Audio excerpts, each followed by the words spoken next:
Hey Halo 125. When I saw your video on Nellie, I can't tell you how much my heart went out to you. I can't imagine how difficult it must be to, deal with something like that. When, you're a teenager, there's so much going on with you as it is, with school, maybe, I don't know if you're working a job or maybe if you're applying for college or not, but I'm sure you got a lot of stress as it is, and then when you're dealing with something like that, maybe your friends can't really relate to as much, maybe people, don't understand. It can be very difficult, I know what it's like to go through something that someone just, they're just clueless, because it's like, man, my sister was yelling the other day, well, man, my sister was throwing things the other day, or man, my sister was stealing the other day. I mean, people, it's not something you see every day, and people sometimes find it difficult to relate to that. And when you have something like that, it's incredibly important to find someone to relate to, or someone you can at least tell. It doesn't necessarily have to be a friend. It can be a school counselor, it can be a teacher. I don't know if you're very close to your instructors.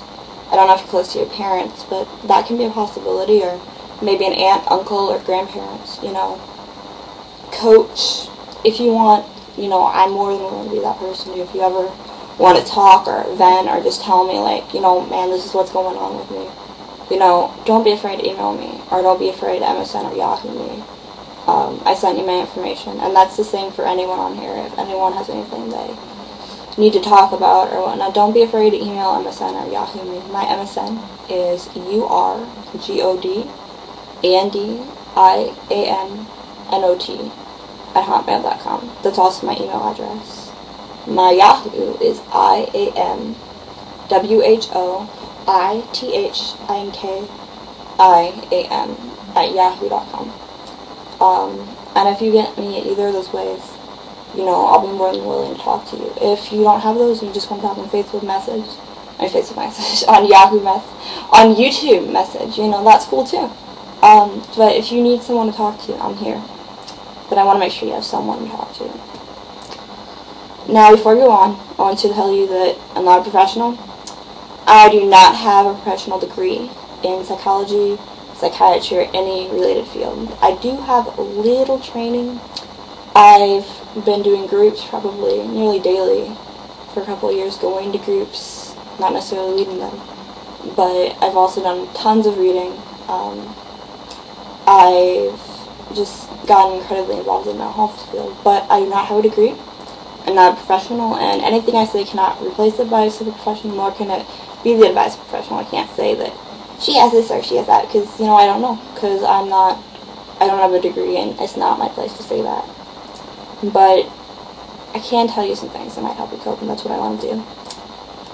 First, I want to reassure you that, you have the right to be safe. If Nellie is ever in any way compromising your safety, it is both your right and responsibility to get some help outside of the house. Call someone to come pick you up. Don't be afraid to dial 911 if you have to. Because, it would be better to have a mad sister than to be hard. And, your safety comes first. It really does. And I know that can be difficult, but just how it is. Alright, some things that kind of might help you cope a little. Number one, sometimes it helps to find a safe place or somewhere you can go outside the house. For me, it's the library. When I don't want to be around, whatever's going on in my house, I go to the library and I just read a couple hours, It's kind of maybe not perfect, but, it's someplace that's safe, someplace that I can just kind of escape for a bit. For you, it might be the park, it might be a friend's house, it might be the arcade. I don't know what you're into, but just finding somewhere you can go, or maybe finding a hobby you can do, just something you can do to escape. Because to deal with that 24 hours a day, that's incredibly difficult, and it's not something I'd recommend anyone putting themselves through. Not that you put yourself through it.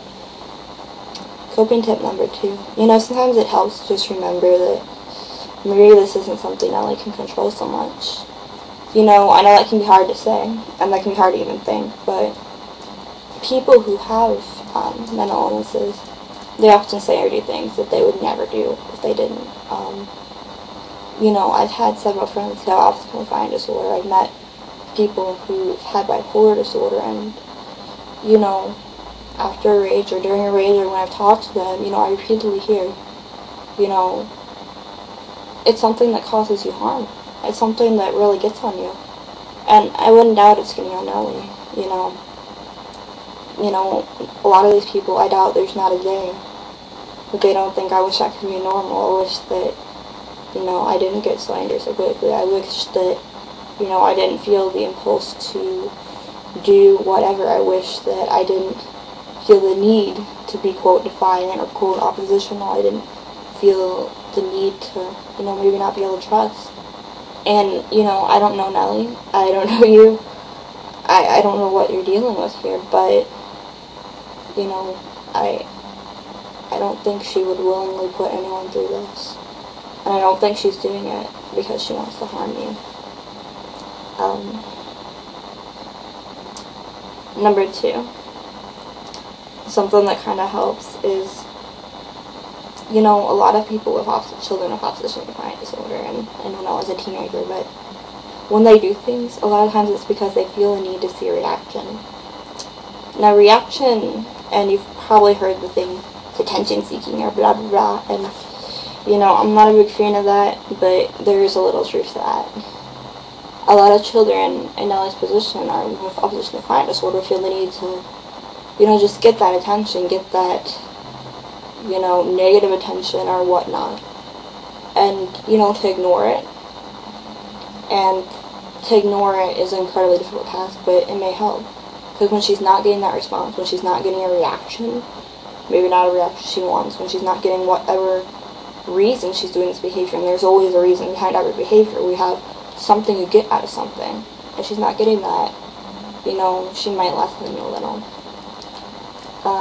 Another thing you can do is leave when she's getting really upset or when she's screaming at you. Just walk out. You know, you don't have to be there at that time. And, you know, it doesn't help. There's nothing you can do that probably would help in that position.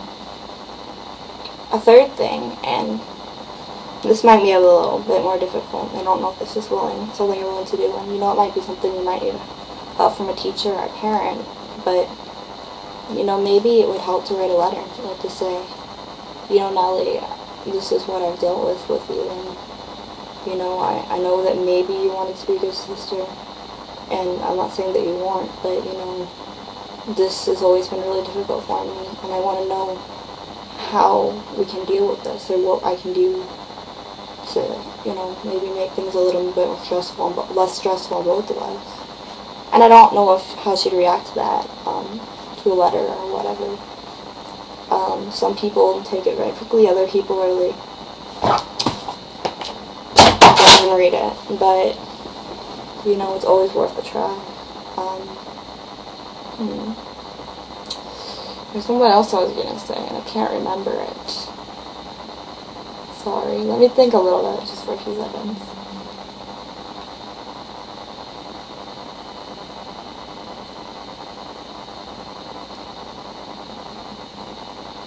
Oh yes, I wanted to say that